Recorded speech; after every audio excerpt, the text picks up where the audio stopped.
बंदे जमा करना कोई मजाक काम है? अपने विजन पे लोगों को इकट्ठा करना कोई मजाक काम है? अपने कलेजे के अंदर का एहसास और फिक्र अगले के सीने में उतारना कोई मजाक काम है? ये जो जितना जल्दी आता है ना, ये उतना जल्दी जाता है।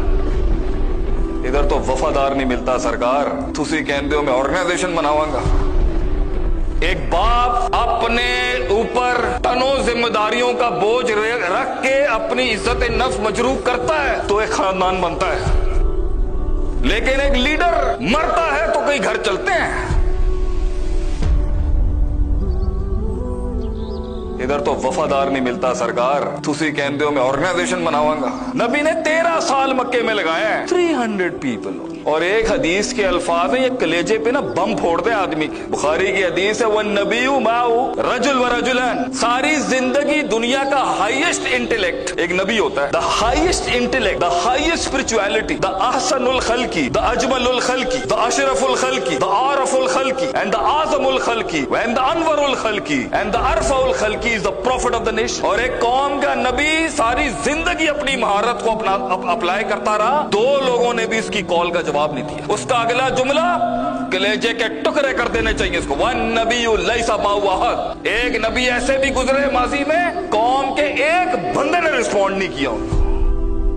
तो बंदे जमा करना कोई मजाक काम है? अपने विजन पे लोगों को इकट्ठा करना कोई मजाक काम है? अपने कलेजे के अंदर का एहसास और फिक्र अगले के सीने में उतारना कोई मजाक काम है? ये जो जितना जल्दी आता है ना, ये उतना जल्दी जाता है। ये जो जितनी जल्दी तरक्कियां है ना, ये उतनी जल्दी गिरती हैं। इसलिए इमाम शाफी का एक उसूल है रहमुल्लाह अलैह, जिसको अप्लाई तो इल्म हासिल करने पे किया था उन्होंने, मैं इसे टोटलियन में अप्लाई करता हूँ। बितूली ज़मानिन, के कमाल हमेशा जमानों के बाद आता है। It takes time. ये 2 मिनट की छलांगे, ये 10 मिनट के इंकलाब, 5 मिनट के इर्तिफा, इनकी कोई हैसियत नहीं है। फाम्मा ज़बत फयज़बु जुफा, ये तो झाग है झाग। और झाग तो अल्लाह कहता है कभी उड़ के उधर, कभी तो अम्मा मा यनफउ नासा, जिन्होंने नफे देने होते हैं लोगों को, फयमकुसु फिल अर्ज़, वो दफन होते हैं नीचे सदियां बहुत ज्यादा। उनके ऊपर कलियां उगती ही नहीं है, वो जल जाते हैं, राख हो जाते हैं, नाम ही नहीं होता उनका। इसलिए इस कौम का बहुत बड़ा एक असास जमीन के नीचे है, वो फूल और फलों की तरह चमक नहीं रहा, वो दफन हो चुका होगा। इसलिए कार दा वड्डा भी जड़ा होता है। प्यो एक बाप एक कवाम घर का अपने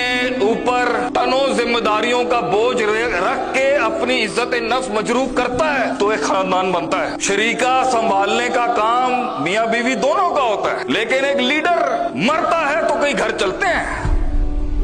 तो मेरी पहली एडवाइस इन लोगों को ये है कि छोटे को अगर समझ होती ना तो वो छोटा नहीं होता। उसूल क़यादत का ये है कि हमेशा टॉप मैनेजमेंट गलत होगी।